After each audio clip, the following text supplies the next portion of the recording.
सहनौ भुनक्तु सह वीर्यं करवावहै तेजस्विनावधीतमस्तु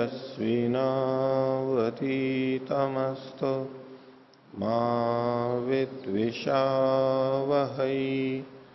ओम शांति शांति शांति।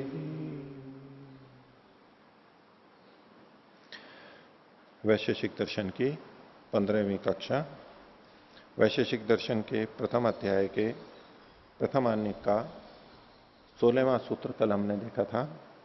आज आगे उसका ब्रह्ममुनि जी का भाष्य देखेंगे। वो पिछले पाठ में से किन्हीं को कुछ पूछना है तो पूछ सकते हैं। बोलो।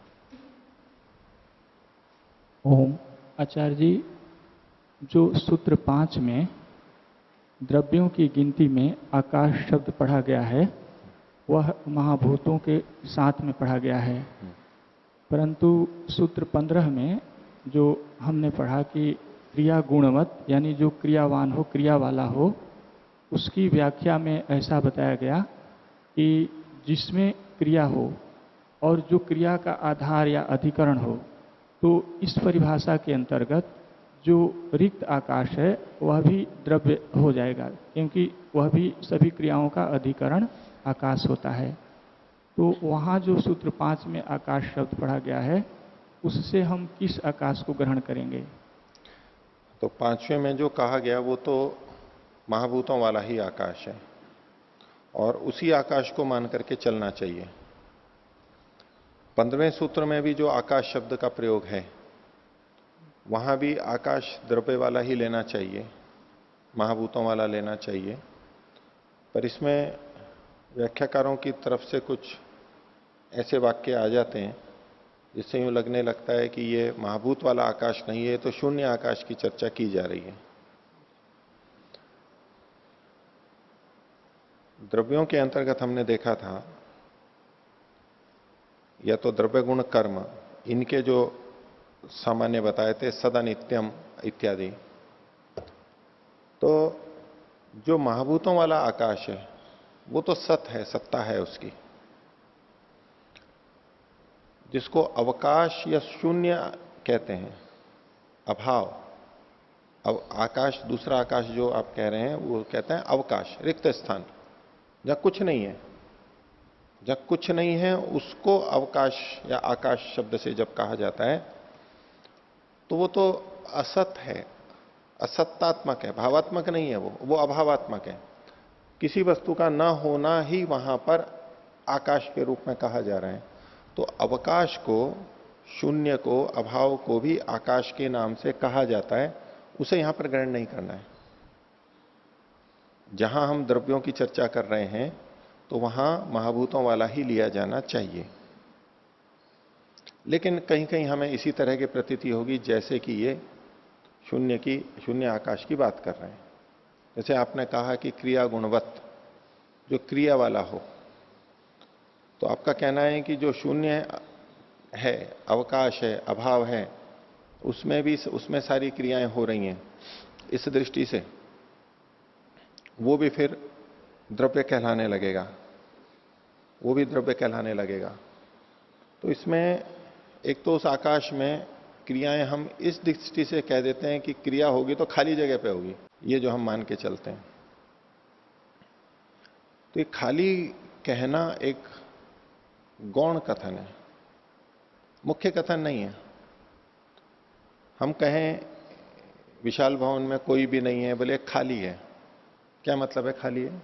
अवकाश है। बोले कि इस कमरे में अवकाश है, यहां सामान रख दो। ये खाली है, अवकाश है, यहां रख दो, यहां कुछ नहीं है, यहां रख दो। उसका क्या मतलब है? यहां कुछ नहीं है, कुछ नहीं है। वहां कुछ नहीं है मतलब हवा है पूरे में, वायु है, प्रकाश है पूरे में, उसको तो हम गणना ही नहीं कर रहे हैं। दूसरी चीज रखी जा सकती है, वहां रखेंगे हवा इधर हो जाएगी। अब प्रकाश कोई बाधा नहीं डालेगा, चीजें रखी जा सकती हैं, सामान वहां रखा जा सकता है। उसको खाली कह सकते हैं, अवकाश कह सकते हैं, स्पेस कह सकते हैं, इसमें स्पेस है, रख दो। तो ये जो कथन किया जा रहा है ये वास्तविक अभाव के लिए नहीं कहा जा रहा है, और कुछ भी नहीं है, कुछ तो है वहां पर। तो वास्तविक अभाव जहां कुछ भी नहीं हो वो कौन सी जगह है? जहां कुछ भी नहीं हो वो कौन सी जगह है? यहां तो हवा और प्रकाश तो है, तो ऐसी कोई जगह है जहां हवा और प्रकाश नहीं हो? ऐसी कोई जगह है जहां कुछ भी नहीं हो? तो पहले एक वैक्यूम चैम्बर कर लेंगे, प्रकाश रोक देंगे सब तरफ से और हवा भी निकाल देंगे, उसमें से खींच लेंगे, सक कर लेंगे। तो हवा भी नहीं है और प्रकाश भी नहीं है वहां पर, तो वहां कुछ भी नहीं है, कुछ भी नहीं है। तो बोले ईश्वर तो फिर भी है वहां पर, ईश्वर तो फिर भी है। आप अंतरिक्ष में चले जाइए, वायुमंडल से बाहर चले जाइए, ये सब नहीं है, लेकिन ईश्वर तो है भी। तो वास्तव में ऐसी कोई जगह है क्या जहां कुछ भी नहीं हो? जहां कुछ भी नहीं हो ऐसी कोई जगह है? और अंतरिक्ष में भी आप जाएंगे, हवा नहीं है, लेकिन आप जहां भी जाएंगे वहां प्रकाश आता हुआ तो दिखेगा आपको। सूर्य का, तारों का, अन्य ग्रहों का प्रकाश तो आ ही रहा है ना। वो प्रकाश जिस रास्ते में से आ रहा है वो वहां दिखेगा अंधेरा, क्योंकि प्रकाश कहीं टिक नहीं रहा है, कोई द्रव्य नहीं है, इसलिए परावर्तित नहीं हो रहा है। लेकिन सीधे हम देखेंगे वैसे तो यहां तो हमारे को प्राप्त हो रहा है ना। सोलर पैनल भी चलते हैं ना, वहां पर उपग्रह जाते हैं, उस पर प्रकाश आता है, उससे वो चलते हैं, उस जगह तो आता आई है ना। तो प्रकाश तो है ही फिर भी, भौतिक रूप से भी हम देखें तो जहां कुछ भी नहीं है ऐसी कौन सी जगह है? परमात्मा है सब जगह। तो वास्तव में उस अवकाश की, शून्य की, अभाव की पूर्णतः एब्सोल्यूट पूरी तरह से वो अभाव हो ऐसा कहीं भी नहीं मिलेगा अपने वैदिक सिद्धांत के अनुसार। लेकिन फिर भी आकाश, अवकाश, शून्य, अभाव शब्द का जो प्रयोग है वो गौण रूप से है या सापेक्ष रूप से है? हम कहेंगे कि इस कमरे में भाव है या अभाव है? इस विशाल भवन में भाव है या अभाव है? भाव है, दोनों है। जब भाव है तो अभाव कहां से रहेगा? या तो भाव होगा या अभाव होगा, ये तो विपरीत बातें हो गई ना।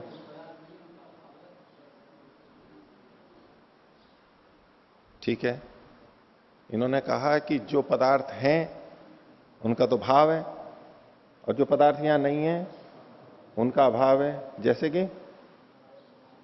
हाथी का अभाव है यहां पर, है ना। गाय, भैंस, घोड़ा, सांप, जो भी लगा लो, तो इस कमरे में भाव ज्यादा है या अभाव ज्यादा है? अभाव ज्यादा है। तो ये अभाव है सापेक्ष। वैसे तो चीजें हैं, हमको जो चीजें दिख रही हैं उसके हिसाब से हम कहेंगे कि यहां भाव है, कोई मनुष्य है, ये कहेंगे नहीं भाव है, खाली नहीं है ये कमरा, ये हॉल, विशाल भवन खाली नहीं है। लेकिन सापेक्ष दृष्टि से कहेंगे तो अन्य चीजों का जो यहां नहीं है और दुनिया में न जाने कितनी है। मान लीजिए कुछ व्यक्ति यहां बैठे हैं, 45-50 जने बैठे हुए हैं, और दुनिया के और बाकी कितने मनुष्य हैं? एक एक का नाम करते जाओ कि उसका भी यहां अभाव है, उसका भी यहां अभाव है, उसका भी अभाव। जीवन भर बोलते ही रहो, तत्व ज्ञान पैदा करते रहो कि हाँ इसका भी अभाव है, इसका भी अभाव है। ये भी तो एक ज्ञान है ना। और एक है कि ये जान लिया कि कितने जने यहां बैठे हैं बस। तो अभाव सापेक्ष रूप से होता है, और पूर्ण अभाव तो यहां कहीं भी नहीं होता है। इसलिए उस अभाव को तो हमको कहना नहीं है, उसका कोई मतलब नहीं है। और जो महाभूत वाला आकाश है, शब्द जिसका गुण है, वो ही अवकाश भी प्रदान करता है। निष्क्रमण, प्रवेशन आदि क्रियाएं जिसमें होती हैं, उस आकाश के लिए कहा गया, आगे बातें आएंगी ये। तो यहां हम महाभूत वाला मान करके चलेंगे, लेकिन वहां फिर अब ये कुछ कुछ बातें ऐसी बोल देते हैं जिससे लगने लगता है कि ये महाभूत वाला तो नहीं हो सकता। जैसे कि यहां 15वें सूत्र में जब इन्होंने कहा कि अथ च अनवयवेशु दिक्कालाकाशेषु व्यापी द्रव्येशु खलवपि क्रिया प्रवर्तते। व्यापी तो चलो ठीक है, आकाश को सापेक्ष रूप से व्यापक कह दिया जाएगा, परमाणु वाला आकाश भी है, लेकिन साथ में क्या कह दिया? अनवयवी द्रव्य। अब ये शब्द ऐसा आ गया कि अब ये किस आकाश को बोल रहे हैं? अब एकदम प्रश्न आ जाता है, आपके मन में उठा होगा, और नहीं तो मैं उठा रहा हूं अभी। क्यों हम यहां पर शून्य आकाश जैसा प्रतीत करने लग जाते हैं? क्योंकि एक शब्द लिख दिया इन्होंने, अनवयवी। आकाश के अवयव नहीं होते। महाभूत वाला आकाश जब हम मानते हैं, सत्वर स्तंभ से फिर प्रक्रिया होकर के पंच तन्मात्राएं, शब्द तन्मात्रा से जो बनता है, ऐसा जो आकाश है वो तो सावयव है, वो निरवयव कैसे हो सकता है? उसके सूक्ष्म और चीजें हैं, वो घटक हैं उसमें, सत्वर स्तंभ हैं उसमें, तो वो तो निरवयव हो नहीं सकता, वो तो सावयव ही होगा। अब ये इन्होंने अनवयव लिख दिया है, तो अनवयव कौन सा आकाश हो सकता है? तो एकदम मन कहां जाता है? जो रिक्त स्थान अवकाश शून्य, हां उसमें तो अवयव नहीं है। जैसे काल और दिशा में अवयव नहीं है, ऐसे ये आकाश भी अनवयव, वो अवकाश शून्य, उसी में मन एकदम चला जाता है, वहीं हम जाते हैं, वही संगति तो लगने लगता है यहां अवकाश। तो भाष्यकारों के द्वारा कुछ कुछ चीजें ऐसी कह दी जाती हैं, कही गई हैं, अगर उन सबको जो का तो देखें तो पूरी संगति नहीं लग पाती है, उन चीजों को थोड़ा छोड़ करके आगे चला जाता है। ठीक है, हाँ पूछिए। आचार्य जी, एक और प्रश्न है। अभी समवायी कारण को परिभाषित करते हुए बताया गया कि जो कार्य में विद्यमान रहे, कार्य में अन्वित रहे या कार्य में समवायी संबंध से रहे, परंतु ये आचार्य आनंद प्रकाश जी वाली पुस्तक में पृष्ठ संख्या 24 में लिखा है कि दूसरा अनुच्छेद की दूसरी पंक्ति, कार्यस्य समवायो अस्मिन् इति समवायी, अर्थात कार्य जिसमें समवेत रहे वह समवायी कारण है। ठीक है, तो उस ढंग से कहा जा सकता है, कोई आपत्ति नहीं है। कार्य जिसमें समवेत रहता है, कार्य जिसमें आश्रित रहता है, जिसमें आश्रित रहता है उसको समवायी कारण कहते हैं। जैसे घड़ा मिट्टी में रहता है, यूं कहेंगे। एक तो दृष्टि है कि मिट्टी घड़े में रहती है, तो क्या है कि घड़ा मिट्टी के अंदर रहता है, घड़ा मिट्टी में ही विद्यमान है, मिट्टी को आश्रित करके वो बना हुआ है। तो कार्य जिसमें आश्रित रहता है, समवेत रहता है, उसको समवायी कारण कहते हैं, मान लीजिए उसको। और इसी दृष्टि से गुण और कर्म का समवायी कारण भी द्रव्य कहलाएगा, क्योंकि गुण उनमें रहता है और कर्म उनमें रहता है, कोई आपत्ति नहीं। ओम। आचार्य जी, पृष्ठ संख्या 7 में 15वें सूत्र की 6ठी पंक्ति में इसमें एक वचन आया है, क्रियाम अंतरेण गुणों अवस्थातुम शक्यते। तो यहां पर ये शक्यते की जगह पे शक्नोति होना चाहिए, ऐसा? ठीक है जी जी। और एक दूसरा प्रश्न है कि यहाँ पर उपादान कारण और समवायी कारण दोनों को समान जैसे बताया है, तो उसमें ये प्रश्न है कि जैसे द्रव्य जैसे उपादान कारण होता है, जैसे मिट्टी से घड़ा बनता है, उस तरीके से क्रिया और गुण किसी से बने हो, उस तरीके का तो नहीं लगता है। तो समवायी कारण बराबर उपादान कारण कैसे माने? नहीं, उपादान कारण द्रव्यों के संदर्भ में यह घट जाता है। कार्य द्रव्य का जो उपादान कारण है, क्योंकि वहां जो सत्यात प्रकाश में उपादान कारण, निमित्त कारण और साधारण कारण, ये जो चर्चा की गई वो द्रव्यों को लेकर के ही की गई है, उतने तक ही सीमित है वो। और द्रव्यों तक जब तक हम देखते हैं वहां तक तो समवायी कारण और उपादान कारण एक है, मेटीरियल कॉज वगैरह जो हम कहते हैं, वो आपत्ति नहीं है, उसमें हो सकता है। उपादान कारण जो आधार होता है, उपादान का मतलब आधार, जो आधार कारण होता है। तो कार्य द्रव्यों का आधार भी उसका कारण द्रव्य होता है, तो वो उपादान होता है, वो समवायी कारण होता है, कार्य उसमें संवेद होता है। और गुण की दृष्टि से भी लगा सकते हैं, गुण का जो आधार कारण होता है वो भी द्रव्य होता है। तो जिस द्रव्य में वो गुण रहते हैं वो द्रव्य उन गुणों का उपादान कारण कहलाता है, क्योंकि वो उसका आधार रहता है, आश्रय रहता है। और कर्म के संदर्भ में भी घटा सकते हैं, कर्म का आश्रय जो है, आधार जो है, वो भी द्रव्य ही होता है, इसलिए कर्म का उपादान कारण भी द्रव्य होगा। इस दृष्टि से देखें तो घटा सकते हैं उसमें। ओ आचार्य जी, पृष्ठ संख्या 8 में 16वां सूत्र, इसमें द्रव्याश्रयी अगुणवान, इतना तो स्पष्ट हुआ, लेकिन आगे जो कह रहे हैं संयोग विभागेशु अकारणम अनपेक्ष, तो ये अकारणम अनपेक्ष को कैसे आपस में जोड़ रहे हैं? क्योंकि अकारणम ये तो नपुंसक लिंग में है, अनपेक्ष ये पुल्लिंग में है, तो हाँ, नपुंसक लिंग या पुल्लिंग जो भी देखेंगे तो भी, वैसे भी हम देखेंगे तो भी यहां पर द्रव्याश्रयी अगुणवान इति, द्रव्याश्रयी अगुणवान, द्रव्याश्रयी अगुणवान, अगुणवान में यहां पर पुल्लिंग है।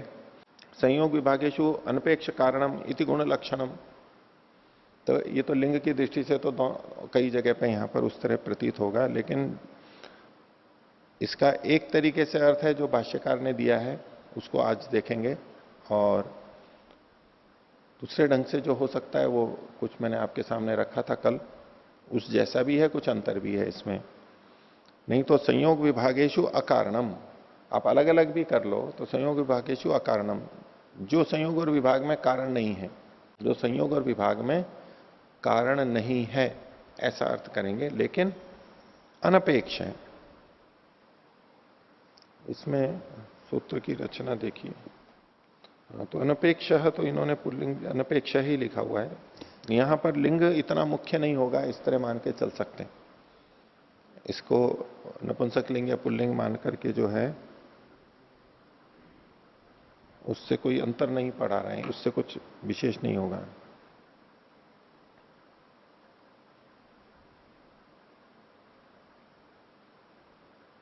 ठीक है। और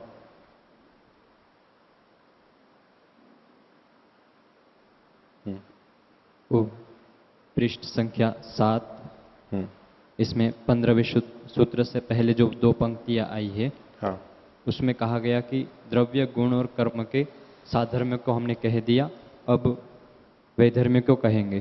किंतु जो से 3 सूत्र है पहले के, उसमें वैधर्म्य दिखाया गया है, तो ये कैसे देखेंगे? हाँ, कैसे मतलब ये थोड़े शिथिल वचन है कि 15वें के पहले जो लिखा गया है उससे ये प्रतीत होता है कि पहले वैधर्म्य कहा ही नहीं गया है, वैधर्म्य तो अभी कहा गया है, जबकि स्पष्ट है कि पहले भी कहा गया है। तो ये कुछ शिथिल वाक्य मान सकते हैं भाष्यकार के। और पीछे जो कहा गया उसको एक दृष्टि से साधर्म्य भी कह सकते हैं, एक दृष्टि से वैधर्म्य भी कह सकते हैं। पीछे जो कहा गया, न द्रव्यम कार्यम कारणम च विदति, अथवा वह था गुण, अथवा कार्य विरोधी कर्म, इन तीनों को अलग अलग यदि एक दूसरे की अपेक्षा से देखेंगे, द्रव्य को गुण और कर्म की अपेक्षा से, और गुण को कर्म और द्रव्य की अपेक्षा से, और कर्म को द्रव्य और गुण की अपेक्षा से, तब तो वो वैधर्म्य कहलाएंगे। और द्रव्य द्रव्य के अंदर देखेंगे आपस में ही अपने में, तो साधर्म्य भी कहलाएगा। गुण गुण में वो घटेगा, वहां साधर्म्य कहलाएगा। कर्म कर्म में आपस में घटेगा, वो भी साधर्म्य कहलाएगा। दोनों दृष्टियों से देखा जा सकता है।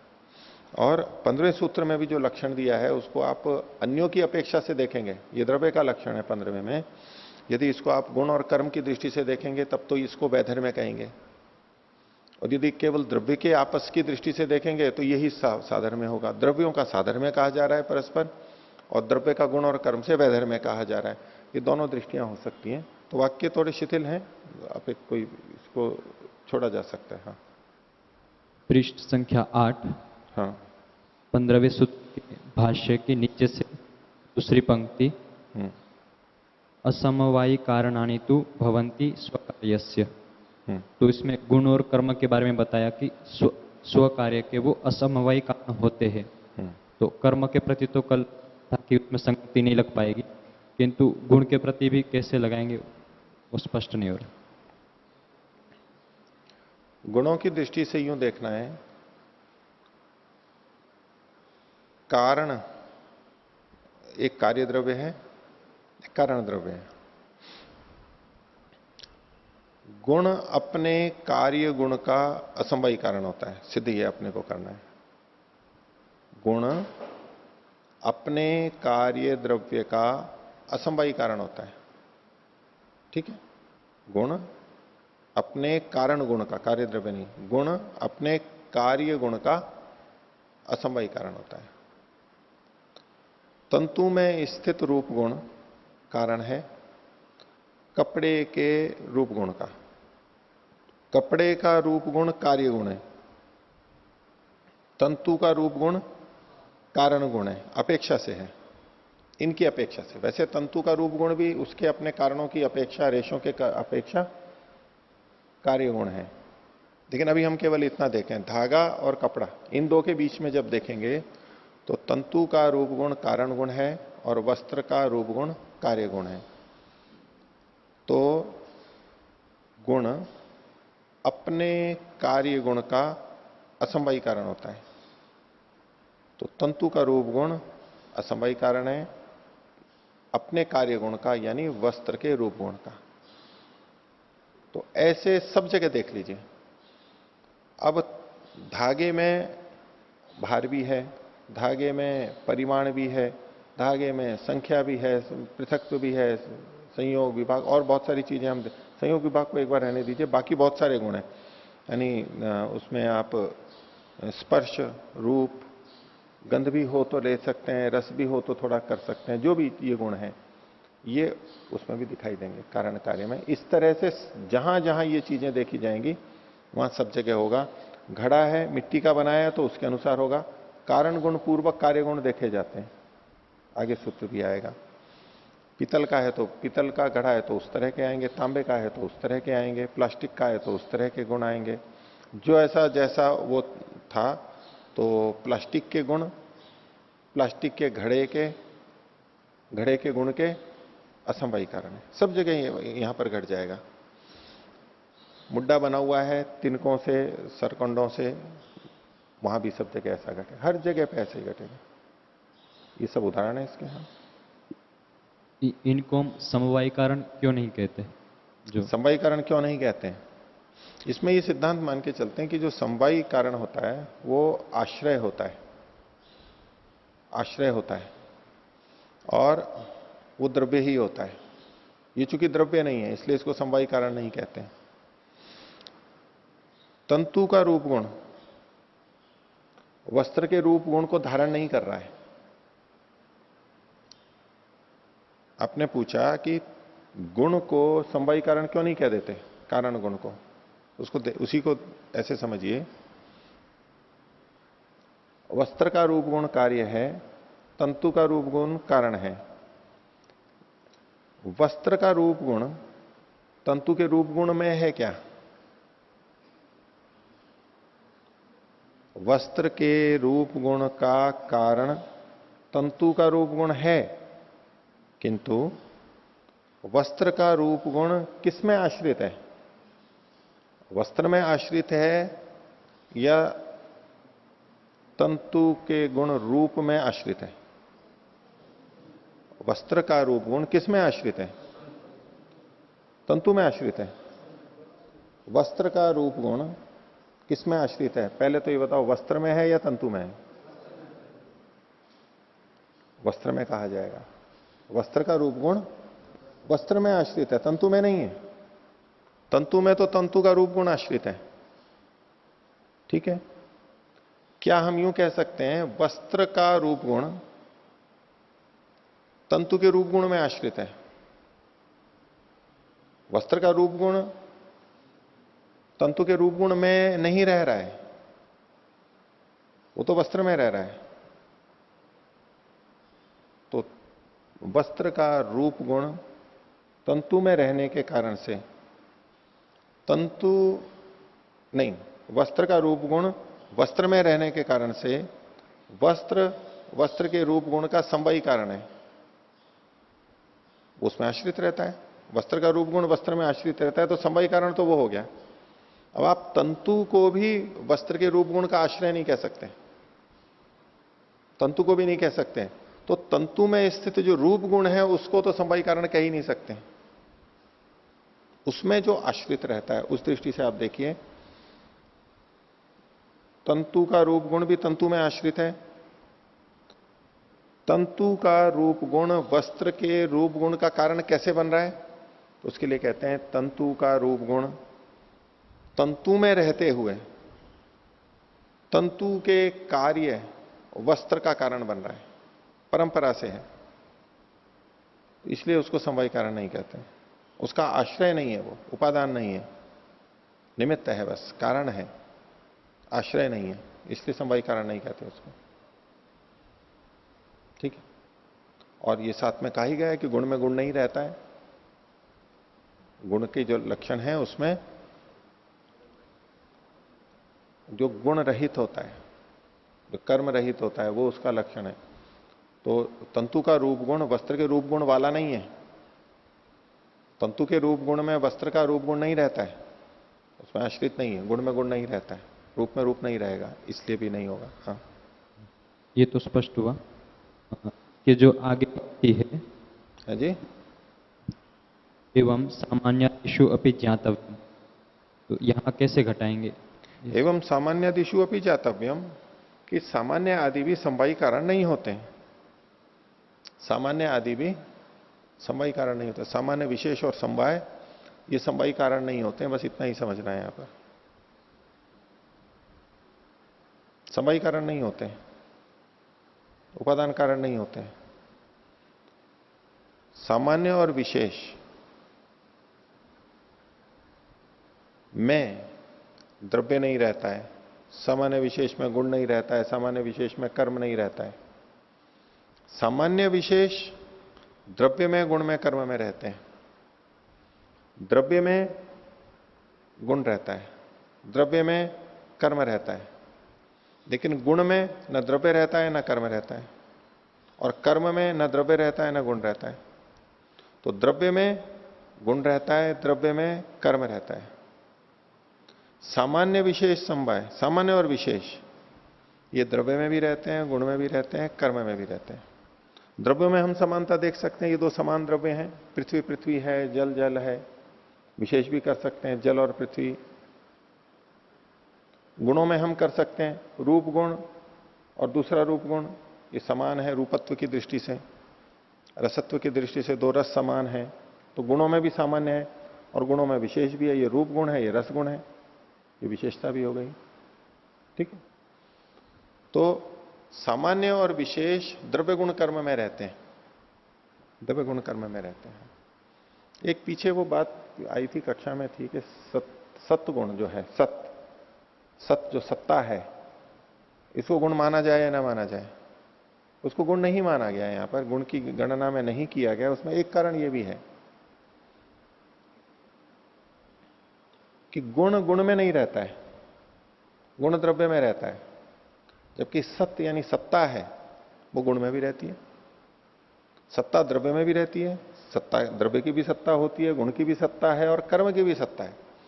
सत्य जो है वो तो द्रव्य गुण कर्म तीनों में रहता है। जो पीछे इनका साधारण में बताया था, सदनित्यम द्रव्यवत, ये द्रव्य गुण कर्म नाम अविशेष। तो सत है वो द्रव्य में भी रहता है, गुण में भी रहता है, कर्म में भी रहता है, जबकि गुण तीनों में नहीं रहता है, गुण केवल द्रव्य में रहता है। यदि सत को, सत्ता को गुण माना जाए तो वो केवल द्रव्य में मिलेगा, गुण और कर्म में फिर नहीं मिलना चाहिए वो। लेकिन ये तो गुण और कर्म में भी मिल रहा है, इसलिए इसको गुण नहीं माना है। हम सामान्य रूप से कह देते हैं कि सच्चिदानंद या सत एक गुण है। यहां की परिभाषा इनकी दृष्टि से सत अपने आप में गुण नहीं है। हाँ, और कोई बोलिए जी। दो प्रश्न हैं। एक तो ये कि समवाय संबंध और समवायी कारण में भेद क्या है? समवाय संबंध, संबंध शब्द सापेक्ष होता है कि दो या दो से अधिक में संबंध होता है, अकेले में अपने आप में संबंध नहीं होगा। तो जब दो चीजें देखेंगे, मिट्टी और घड़ा, जब हम समवाय संबंध कहेंगे, मिट्टी और घड़े में समवाय संबंध है, मिट्टी और घड़े में आपस में समवाय संबंध है। और समवायी कारण कहेंगे तो मिट्टी घड़े का समवायी कारण है, मिट्टी घड़े का समवायी कारण है। दूसरी चीज आ रही है, लेकिन समवायी कारण तो केवल मिट्टी है जी। और समवाय संबंध कहेंगे तो ना तो मिट्टी समवाय संबंध है, ना घड़ा समवाय संबंध है। इन दोनों के बीच का एक रिश्ता, एक संबंध, उसको समवाय संबंध कहते हैं। और उसको जब तक कारण है तब तक कार्य रहेगा उस रूप में। जब तक मिट्टी है, मिट्टी के रहने पर तक ही घड़ा रहेगा, नहीं तो घड़ा नहीं रह सकता है। घड़ा है तो मिट्टी तो वहां पर रहेगी। इस दृष्टि से वहां पर उसको कई बार समवाय संबंध को नित्य संबंध के तरह भी देखने लग जाते हैं, यानी जब तक वो द्रव्य है तब तक। अब द्रव्य का और गुण का, इनका आपस में समवाय संबंध है। द्रव्य अलग है, गुण अलग है वैशेषिक की दृष्टि से। वैसे यूं देखेंगे तो गुण और गुणी को अलग नहीं कर सकते, एक ही है। गुण और गुणी में अभेद की दृष्टि वास्तव में तो एक ही है। एक होते हुए भी उनको समझने के लिए अलग अलग किया जाता है। गुण और गुणी को भेद करके देखा जाता है, नहीं तो हम समझ नहीं सकेंगे संसार को। इसको योग दर्शन की भाषा में वृत्तियों की दृष्टि से देखेंगे तो विकल्प वृत्ति कहते हैं। शब्द ज्ञानानुपाति वस्तु शून्यो विकल्प है। शब्द से हमें पता लग रहा है ये द्रव्य है, ये गुण है, ये अग्नि द्रव्य है और उष्णता इसका गुण है। ये जो जितने भी गुण हैं, चीनी है उसमें मीठा है, मधुरता है, ये रस है उसका, स्पर्श है उसका, गुण और गुणी में भेद मान करके चल रहे हैं। शब्द बोलते हैं, हमें भी प्रतीति होती है, लेकिन वस्तु शून्य है। वास्तव में वो ऐसा नहीं है, गुण और गुणी में अभेद है। तो ये जो अधिकतर हम जो व्यवहार करते हैं और वैशेषिक दर्शन है, विकल्प वृत्ति के ऊपर है। इसको झूठ भी नहीं कह सकते, मिथ्या भी नहीं कह सकते, और इसको बिल्कुल तत्व भी नहीं कह सकते। व्यवहार के लिए आवश्यक है, ऐसा प्रयोग किया जाता है। तो तत्वतः तो गुण और गुणी में अभेद है, लेकिन गुण और गुणी में अभेद करेंगे तो हम व्याख्या नहीं कर सकते, समझ नहीं सकते। तो यहां गुण और गुणी में भेद मान करके एक धरातल मान लिया कि हम गुण गुणी को भेद मान करके कथन करेंगे, और फिर पूरे शास्त्र की रचना उस आधार पर कर दी गई। ये सब के सब विकल्प वृत्ति के उदाहरण है। तो अलग अलग, तो अब मैं कह रहा हूं कि द्रव्य और उसमें स्थित गुण, इनको हम अलग मान के चल रहे हैं यहां पर, और इनका जो आपस का संबंध है वो समवाय संबंध है, आश्रय आश्रित है। गुण और द्रव्य और कर्म का परस्पर, तो उसमें द्रव्य में क्रिया हो रही है तो क्रिया का समवायी कारण द्रव्य है। ये लेखनी चल रही है, इसका क्रिया का समवायी कारण द्रव्य है। और द्रव्य, इस लेखनी में और इस क्रिया में परस्पर क्या संबंध है, तो कहेंगे कि समवाय संबंध है। ये अलग अलग बात होगी। कारण कार्य में भी समवाय संबंध रहेगा फिर? कारण कार्य में समवाय संबंध हो सकता है यदि वो कारण समवायी कारण हो तो। यदि निमित्त कारण होगा तो समवाय संबंध नहीं कहा जाएगा, असमवायी कारण होगा तो समवाय संबंध नहीं कहा जाएगा। समवायी कारण के संदर्भ में हम कह सकते हैं कि इनका समवाय संबंध है। जी। अगला प्रश्न, पानी घट का समवायी कारण होगा क्या? नहीं होगा, समवायी कारण नहीं होगा, क्योंकि जिस समय घड़ा बन चुका है, बने हुए घड़े में मैंने पका दिया, सुखा दिया, पका दिया, इस समय में घड़े में उसमें पानी नहीं है, वो तोड़ गया, सूख गया है। यदि वो पानी इस घड़े का समवायी कारण होता, वो पानी अभी भी रहता, बाद में भी रहता। जल के द्वारा केवल वहां आकर के संयोग हुआ और हमें अनुकूलता हुई, उसको जिस भी तरह से घड़ना है, छोटा बड़ा जैसा भी हमें बनाना है वो हम बना पाए, इतना उसका उपयोग है। उसके बाद में उपयोग नहीं है। ईंट बनाई, ईंट बनने से पहले पानी उसमें आवश्यक था, मिट्टी को उस आकार प्रकार को देने के लिए। उसके बाद में पानी की आवश्यकता नहीं है, वो चला गया, संयोग बना हुआ रह गया, और ईंट को हम काम में लेते हैं। ये सब कुछ है, सीमेंट वगैरह, ये जो मकान बनते हैं सब में यही कथा है। अभी इनमें पानी नहीं है, वो पानी नहीं है, सूख जाता है, तो ये समवायी कारण नहीं कहा जाएगा। यदि पानी नहीं है उसमें, तो वो जो मिट्टी के कण चिपके हुए हैं, वो तो पानी की विद्यमानता में ही पानी के कारण से चिपके हैं। पानी विद्यमान होना चाहिए। पानी के कारण से चिपके, पानी के कारण से चिपके, लेकिन पानी बना रहे उसके चिपकने में ये नहीं है। अब पानी बना रहेगा तो वो चिपकन ही नहीं रहेगी। सीमेंट और बजरी में वो पानी बना रहे तो आप वो देखिए, जैसे तगारी में सीमेंट और वो बिल्कुल नरम ऐसा भवन बनेगा, और ऐसे भवन में हम कहां रहेंगे और कहां छत होगी, वो नहीं चल सकता है। वो निमित्त केवल माना जाएगा। इसीलिए कारण तो है, कारण से मना नहीं कर सकते, लेकिन समवायी कारण नहीं हो सकता है वो। पर पानी निकल गया तो उसमें वो चिपके कैसे रहेंगे? स्नेह गुण तो पानी में, जब तक पानी की विशेषता है, वो स्नेह गुण उत्पन्न कर देता है और स्वयं चला जाता है। और चिपकने की क्षमता उन द्रव्यों में है आपस में। पानी केवल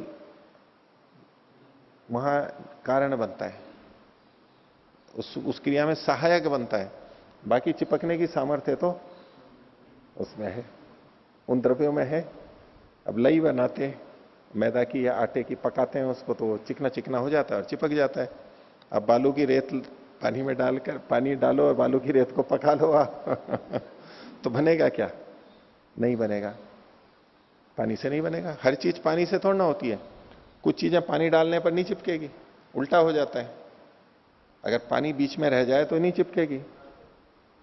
हाँ, तारकोल है, बहुत अच्छा उदाहरण दिया इन्होंने, डामर होता है, तारकोल जो सड़क बनाते हैं तो वो चिपकता है, उसमें चिपकने का कारण पानी थोड़ना है, गर्म करते हैं वो चिपकता है, और अगर उसमें बीच में पानी हो तो वो चिपकता नहीं। उसको जब उठाते हैं तो हाथ को गीले करके उठाते हैं ताकि हाथ पे चिपके नहीं, उल्टा वो उसको चिपकने से रोकता है पानी। वहां पर इधर ये प्लास्टिक वगैरह चिपकाते हैं, मोबाइल के ऊपर स्क्रीन लगाते हैं, बीच में पानी डाल दो, नहीं चिपकेगा वो। तो जहां उन द्रव्यों की ऐसी सामर्थ्य होती है अपनी, जहां पानी से वो चिपकते हैं, बस उतना काम पानी ने किया। और कोई पूछे? ये हमने कल समझा था कि गुण समवायी कारण तो होता है पर असमवायी कारण नहीं होता। गुण गुण नहीं। तो ये थोड़ा सा नहीं, स्पष्ट वाक्य हो फिर से जाए। बोलिए। गुण समवायी कारण तो होता है, नहीं होता है, समवायी नहीं होता, असमवायी कारण होता है। असमवायी कारण होता जी। है। ठीक है। और एक ये पूछना था कि निमित्त कारण अनेक हो सकते हैं कर्म, फिर से बोलिए। निमित्त कारण किसी भी कार्य द्रव के निमित्त कारण अनेक हो सकते हैं। अनेक हो सकते हैं, बिल्कुल हो सकते हैं, अनेक हो सकते हैं। कुछ भी ले लीजिए, जैसे कि यहां की परिभाषा में देखेंगे आप, सत्यार्थ प्रकाश वाले निमित्त और साधारण कारण दो को अलग अलग नहीं करना है। समवायी, असमवायी और निमित्त। घड़े का समवायी कारण केवल मिट्टी है, एक अलग हो गया, और मिट्टी के कणों का संयोग असमवायी कारण है। अब इसके अलावा घड़े के क्या क्या कारण है? चाक है, डंडा है, कुम्हार है, हैं? ठीक है, गधे को भी ले लो परंपरा से, जिस बोरी में मिट्टी आई उसको ले लो, पर सीधे सीधे ये कई हो गए ना। फावड़ा ले लो, वो स्थान ले लो, आप काल ले लो, काल भी तो है, स्थान भी तो है, बिना उसके कैसे बनेगा वो? तो निमित्त कारण बहुत सारे हो सकते हैं, और उपादान कारण भी बहुत सारे हो सकते हैं, यदि वो चीज ऐसी बनी हुई हो तो। अब कड़ी के उपादान कारण या संवाई कारण क्या क्या है? कड़ी आज खाई ना कड़ी आपने, या कोई भी सब्जी हो, या आप सूप पीते हो, उसमें कई तरह के मसाले डाले हैं हमने, उसमें पानी भी है, उसमें दही भी, छाछ भी है, बेसन भी है, नमक है, घी, तेल जो भी डाल रहा है, ये जो सारी की सारी चीजें हैं, ये सब के सब समवायी कारण या उपादान कारण कहलाएंगे। अब कोई चीज है, ये बोले त्रिगुणात्मक है, सत्वर स्तंभ, यद्यपि वैशेषिक सत्वर स्तंभ की बात नहीं करता है, वो पंचमहाभूत की बात करता है। सत्वर स्तंभ है, तो ये सत्वर स्तंभ, सत्व, रज, तम, ये तीनों मिलकर के सारी चीजें बनी है, त्रिगुणात्मक है, तो वो तीनों समवायी कारण है। अब कोई चीज पांच भौतिक है, पांच महाभूतों से बनी हुई है, तो उस वस्तु के उपादान कारण वो पांच हो जाएंगे। अगर पांच है तो हमने केवल आटे की रोटी बनाई है तो बस आटा और पानी, ये दो ही है। रोटी में पानी मानना पड़ेगा, ये मिट्टी के घड़े की तरह से नहीं है। रोटी में तो पानी का अंश रहता ही है, थोड़ा उड़ जाता है लेकिन रहता है। अब उसमें आपने यदि नमक भी डाल दिया है तो नमक भी एक उपादान कारण हो गया, तीन हो गए। और क्या?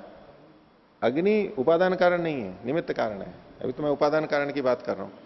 और क्या, आपने उसमें अगर मेथी डाल दी है, मेथी की रोटी बना रखी है, तो मेथी के पत्ते भी उसमें उपादान कारण बन जाएंगे। आपने जीरा डाल दिया, आपने अजवाइन डाल दी, आपने पराठा बनाया तो तेल या घी डाल दिया उसके अंदर, आपने दूध में आटे को उसना है तो वो जो जो चीज आपने उसमें डाल दी है।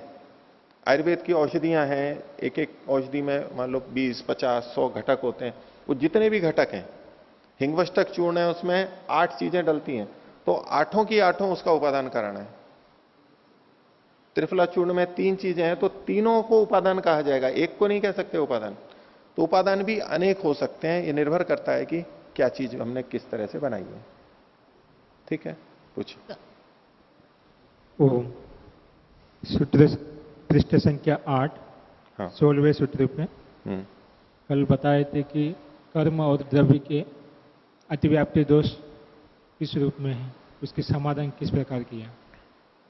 हाँ, अभी थोड़ा भाष्य में भी पढ़ेंगे, उससे थोड़ा स्पष्ट हो जाएगा, और फिर भी नहीं होता है तो आप दोबारा पूछ लेना। तो देखिए आगे का पाठ करते हैं। तो पृष्ठ संख्या 8 सूत्र संख्या 16, मूल तो हमने देख लिया था, आज भाष्य को देखते हैं। भाष्य कहते हैं द्रव्याश्रयी, सूत्र का पहला शब्द यहां पर कोष्टक में लिया, तो द्रव्यम आश्रयति, जो द्रव्य का आश्रय करता है, तत्शीलो, उस तरह का जिसका स्वभाव है, शील है, द्रव्य निष्ठा इत्यर्थ, जो द्रव्य में स्थित रहता है उसको द्रव्याश्रयी कहते हैं। जो द्रव्य में स्थित रहता है, द्रव्य का आश्रय लेता है, उसको द्रव्याश्रयी कहते हैं।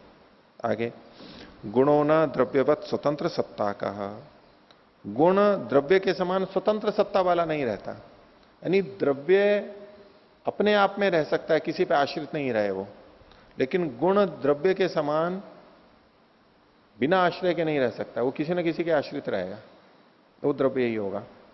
द्रव्य तो अपने आप में रह सकता है, वो कौन से द्रव्य हैं, तो इसलिए उन्होंने कहा इति गुणस्य कारण द्रव्य तो वैधर्म्यम, कारण द्रव्य से वैधर्म्य बताया।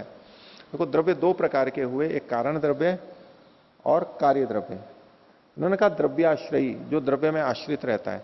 कार्य द्रव्य किसमें आश्रित रहता है, अपने कारण द्रव्य में आश्रित रहता है। घड़ा मिट्टी में आश्रित है, तो कार्य द्रव्य तो द्रव्य में आश्रित रहता है, गुण भी द्रव्य में आश्रित रहता है, तो इस दृष्टि से तो इनमें समानता हुई।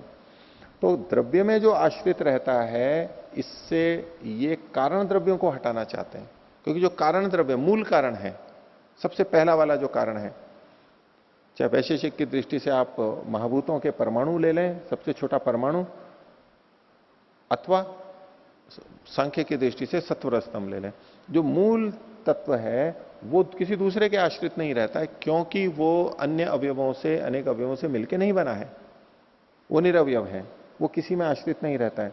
तो उनसे इसकी भिन्नता है, कारण द्रव्यों से भिन्नता होगी। कार्य द्रव्य तो द्रव्याश्रयी होता है, लेकिन कारण द्रव्य, मूल कारण द्रव्य द्रव्याश्रयी नहीं होता है। इसलिए इन्होंने कहा इति गुणस्य कारण द्रव्य तो वैधर्म्यम, कारण द्रव्यों से तो वैधर्म्यता बता दी, लेकिन कार्य द्रव्यों से अभी वैधर्म्य नहीं बताया गया है। इससे कार्य द्रव्यों से वैधर्म्य नहीं हो रहा है। द्रव्याश्रयी कहने से गुण की अतिव्याप्ति कार्य द्रव्यों में भी हो रही है और कर्म में भी हो रही है। कर्म भी द्रव्याश्रयी होता है, कार्य द्रव्य भी द्रव्याश्रयी होता है। इसलिए द्रव्याश्रयी इतने कहने से लक्षण नहीं बनता पूरा, गुण का अतिव्याप्ति हो रही है। अब आगे देखिए, अगुणवान न गुणो यस्मिन स गुण रहिता, जिसमें गुण नहीं है, जो गुण रहित है उसको कहते हैं अगुणवान। गुणे न गुणो भवती इति, गुण में गुण नहीं रहता है, ऐसा कहने से कार्य द्रव्य तो वैधर्म्यम, कार्य द्रव्य तो वैधर्म्यम, ऐसा कह के कार्य द्रव्यों से इसका वैधर्म्य बता दिया गया है। द्रव्याश्रयी अगुणवान, क्योंकि कार्य द्रव्य द्रव्याश्रयी तो होता है, अपने कारण द्रव्य में तो रहता है, लेकिन गुणवान भी होता है। तो जब इन्होंने कह दिया द्रव्याश्रयी अगुणवान, तो कार्य द्रव्य भी इस परिभाषा से हट गए, अब अतिव्याप्ति नहीं होगी। गुण के लक्षण की अतिव्याप्ति कारण द्रव्यों में नहीं होगी, क्योंकि द्रव्याश्रयी कहा, और कार्य द्रव्यों में भी नहीं होगी, क्योंकि अगला विशेषण दे दिया अगुणवान, द्रव्याश्रयी अगुणवान।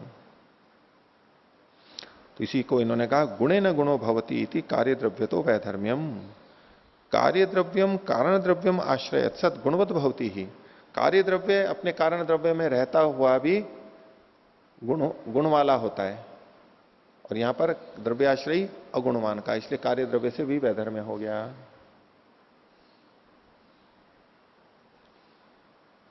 आगे देखिए, संयोग विभागेशु अकारणम अनपेक्षः, तो संयोग विभागेशु कारणम न भवती, गुण संयोग और विभाग में कारण नहीं बनता है। संयोग और विभाग का कारण कर्म को माना जाता है, जो कि अगले सूत्र में बताया जाएगा, पीछे भी हम चर्चा कर चुके हैं। संयोग और विभाग कर्म के द्वारा होता है, क्रिया के द्वारा होता है। तो संयोग विभागेशु कारणम न भवति, ये संयोग विभाग में कारण नहीं होता है। संयोग विभागान विहाय अन्येषु गुणेषु तो कारणम भवति ही। गुण संयोग और विभाग को उत्पन्न नहीं करता है, लेकिन अन्य गुणों को तो उत्पन्न करता है। संयोग और विभाग भी गुण है, संयोग विभाग भी गुण है, लेकिन संयोग विभाग को गुण उत्पन्न नहीं करते हैं। हाँ, अन्य गुणों को गुण उत्पन्न कर देते हैं। उक्तम यथा, जैसा कि पहले कहा गया था, गुणा गुणांतरम आरभंते, गुण दूसरे गुणों को उत्पन्न करते हैं। तो ये संयोग और विभाग को छोड़ करके संयोग विभागेशु नैशः नियम, गुण गुणों को उत्पन्न करते हैं, ये नियम संयोग और विभाग पे नहीं करता है। इसलिए गुण के लिए कह दिया गया संयोग विभागेशु अकारणम, संयोग विभाग में कारण नहीं होता है। लेकिन आगे एक बात कह रहे हैं, संयोगजः संयोगो विभागजश्च विभागस्तु भवति ही। गुणों के द्वारा संयोगज संयोग और विभागज विभाग तो होता है। एक संयोग के होने से दूसरे से संयोग हो जाना, इसको कहते हैं संयोगज संयोग। संयोग से संयोग हो रहा है, और संयोग और विभाग है, ये तो गुण है ही, इसलिए गुण से संयोग उत्पन्न हो रहा है, गुण से विभाग उत्पन्न हो रहा है। जो प्रथम संयोग और विभाग है वो तो गुणों से उत्पन्न नहीं होता है, लेकिन प्रथम जो संयोग या विभाग हुआ, इस संयोग के कारण जो संयोग हुआ, इस विभाग के कारण से जो विभाग हुआ, औरों से विभाग हो गया, ये संयोग और विभाग से उत्पन्न होता है। और संयोग और विभाग गुण है, तो गुण से संयोग रूपी गुण से संयोग, इस गुण से संयोग संयोग तो उत्पन्न हो जाता है, लेकिन संयोग से संयोग नहीं, संयोग से संयोगज गुण अलग से नाम दे दिया, और विभाग से विभागज विभाग उत्पन्न हो जाता है। ठीक है, जैसे हमारे सिर पे टोपी रखी हो, और टोपी का संयोग किससे? बालों से। ऐसी टोपी हो जो केवल बालों को छू रही हो, और टोपी का बालों से संयोग करने से हम कहते हैं कि टोपी सिर पर रखी हुई है। टोपी शरीर पे टोपी पहने हुए है वो व्यक्ति से, सिर से, शरीर से भी संयोग कह देते हैं, ये संयोग संयोग है। और टोपी को हटा दिया वहां से तो बालों से हटी है वो। वास्तविक संयोग तो बालों से था, और उसका वियोग हुआ तो इंटरनेट चलाते हैं आजकल। अब इंटरनेट में हमारा जो तार जुड़ा हुआ है जिससे, वो वहां से हट गया। हटा तो संयोग कहां से हटा है? यहीं से ही, अपने कमरे में या कहीं से कट गया है तार, लेकिन कहते हैं इसका सर्वर से संबंध हट गया है। विभाग केवल यहां हुआ है, लेकिन इस विभाग से उन सब चीजों से, सर्वर से या जहां भी इंटरनेट का और भी दूसरी चीजें, वहां से भी विभाग हो गया। यह है विभागज विभाग। यहां विभाग हुआ, इससे बाकी सबसे वो हट गया, विभाग हो गया। और यहां संयोग हुआ तो उन सबसे भी जुड़ गया, कनेक्टिविटी हो गई उसकी, जुड़ गया वहां पर। संयोगज संयोग और संयोगज विभाग। तो गुण संयोग और विभाग को उत्पन्न नहीं करते, संयोग और विभाग के कारण नहीं है, लेकिन संयोगज संयोग और संयोगज संयोग और विभागज विभाग के कारण तो हैं। तो संयोगज संयोग और विभागज विभाग को छोड़ करके बाकी संयोग और विभाग के कारण गुण नहीं होते हैं, ये इन्होंने कहा। इसलिए इन्होंने कहा संयोगजः संयोगो विभागजश्च विभागस्तु भवति ही, ये तो होता ही है। आगे न च गुणः संयोग विभागान अपेक्षते। अब ये जो सूत्र में अनपेक्ष है कहा है, उसकी व्याख्या कर रहे हैं कि गुण संयोग और विभाग की अपेक्षा नहीं रखता है। गुण को संयोग और विभाग की अपेक्षा नहीं होती है। इसी को खोल रहे हैं, तई सह न संबद्धते गुण। गुण संयोग और विभाग से संबद्ध नहीं होता है। कर्म तो संयोग विभागान अनपेक्षमाणम सदपि तेषाम कारणम भवति। कर्म संयोग और विभाग की अपेक्षा नहीं रखता है। कर्म संयोग और विभाग की अपेक्षा न रखते हुए भी उनका कारण बनता है। यह कर्म से गुण का वैधर्म्य है। गुण संयोग और विभाग को उत्पन्न नहीं करता, अकारण है उनका। कर्म संयोग और विभाग को उत्पन्न करता है, गुण नहीं। कर्म संयोग विभाग को उत्पन्न करता है, लेकिन कर्म संयोग विभाग का अनपेक्ष कारण है। संयोग विभाग होने के बाद में उस कर्म की आवश्यकता नहीं है। वो कर्म तो नष्ट हो गया है। कारण तो है लेकिन अनपेक्ष कारण है।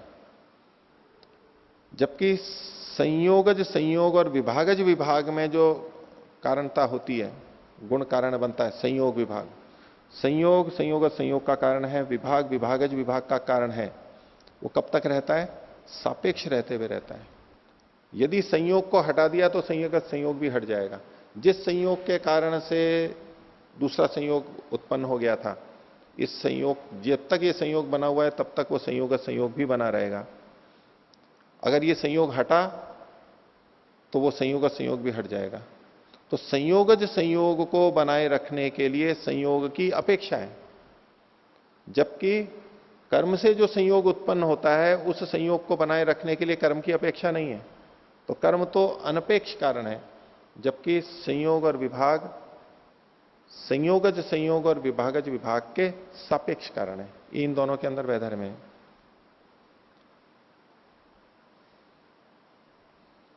इसलिए इन्होंने कहा कर्म तो संयोग विभाग अनपेक्षमाणम सदपि, उनकी अपेक्षा न रखता हुआ भी तेषाम कारणम भवति इति कर्म तो वैधर्म्यम गुणस्य। आगे कार्य द्रव्यम स्वकारण द्रव्याणाम संयोगम अपेक्षते। कोई भी कार्य द्रव्य अपने कारण द्रव्यों के संयोग की, यानी उपादान कारण की या संवाई कारण के संयोग की अपेक्षा रखता है। यावत कार्य द्रव्यम तावत कारण द्रव्याणाम संयोगे न भवितव्यम। जब तक कार्य द्रव्य है तब तक कारणों का संयोग होना ही चाहिए। जब तक घड़ा है तब तक उसके मिट्टी के कणों का संयोग होना ही चाहिए। यदवा, दूसरे ढंग से कह रहे हैं, यावत कारण द्रव्याणाम संयोग है तावदेव कार्य द्रव्य से स्थिति। जब तक कारण द्रव्यों के अवयवों का संयोग है, मिट्टी के कणों का जब तक संयोग है तब तक ही कार्य द्रव्य यानी घड़े की स्थिति मानी जाएगी। संयोग हटा तो कार्य द्रव्य भी हट जाएगा। कारण द्रव्याणी निज स्थित निज स्वरूपे व विभागम अपेक्षन्ते ही। और कारण द्रव्य जो मूल कारण है वो अपनी निज की स्थिति में, अपने स्वरूप में विभाग की अपेक्षा रखते हैं। यदि मिट्टी के कण वैसे ही रखे हुए हैं, घड़े के रूप में संयोग नहीं है, उनका व्यूहन उस तरह का नहीं है, तो वो विभाग की अपेक्षा रखते हैं। जैसे ही वो जुड़ेंगे तो कुछ ना कुछ कार्य द्रव्य को बना देंगे। तो ये अपने आप में रहेंगे तो विभाग को रहेंगे। प्रलयावस्था में भी जो सत्वर स्तंभ है वो अपने अपने विभाग रूप में अलग अलग स्वतंत्र रहते हैं। जब कार्य द्रव्य यानी सृष्टि बनती है तो आपस में संयोग को प्राप्त होते हैं। निज स्वरूप में ये विभाग की अपेक्षा रखते हैं। संयोग विभागान विहाय तो खलु अन्यान गुणान गुणा अपेक्षेरन इति संभव। संयोग और विभाग इन दो गुणों को छोड़ करके अन्य गुणों की अपेक्षा तो ये रखते हैं। ये गुण दूसरे गुण के द्वारा उत्पन्न होते हैं, उत्पन्न करते हैं। यथा रूपम स्पर्शम अपेक्षते, एक दूसरे की अपेक्षा है। जैसे रूप है वो स्पर्श की अपेक्षा रखता है। यत्र रूपम तत्र स्पर्शेनापि भवितव्यम एव इत्येवं गुण लक्षणम भवति। कुछ गुण आपस में एक दूसरे की अपेक्षा रखते हैं। तो इन्होंने एक उदाहरण दिया कि जो रूप गुण होता है वहां स्पर्श गुण तो होगा ही।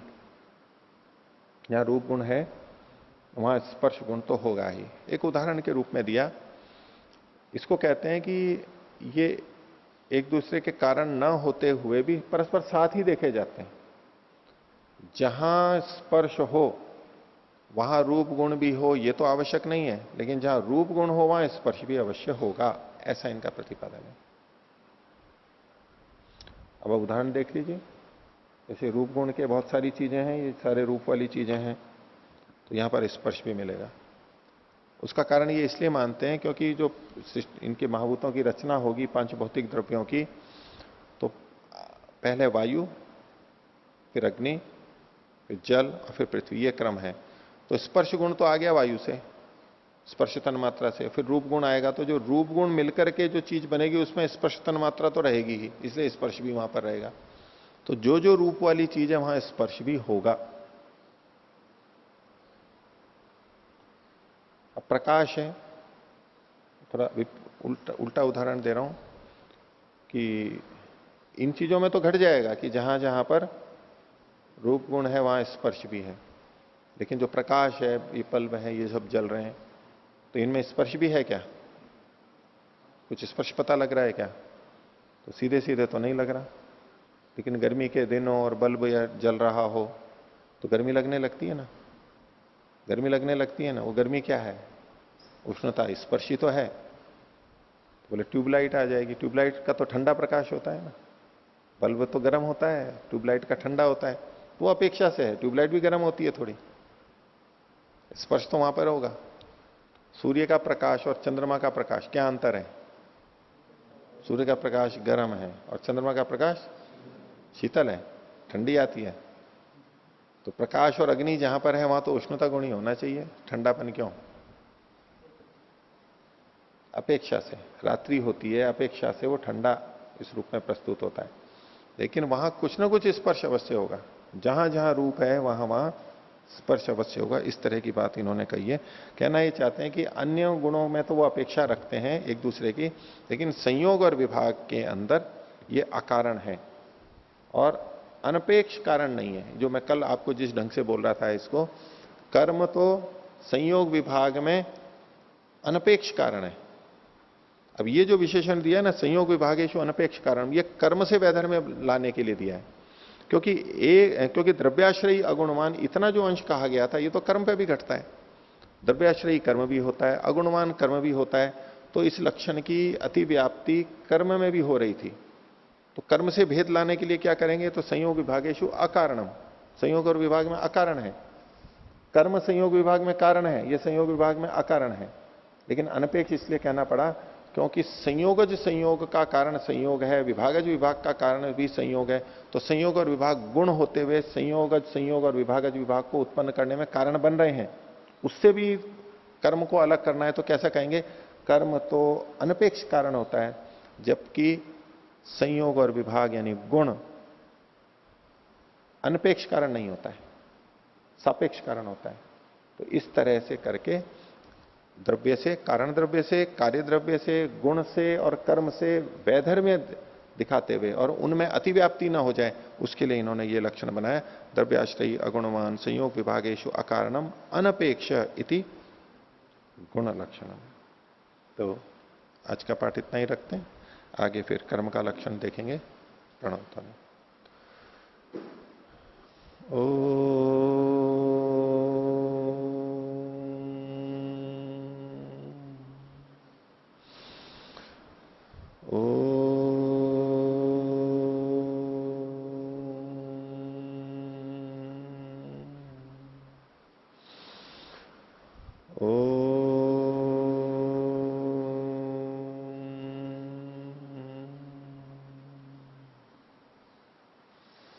सभी को सादर अभिवादन। ओम शांति।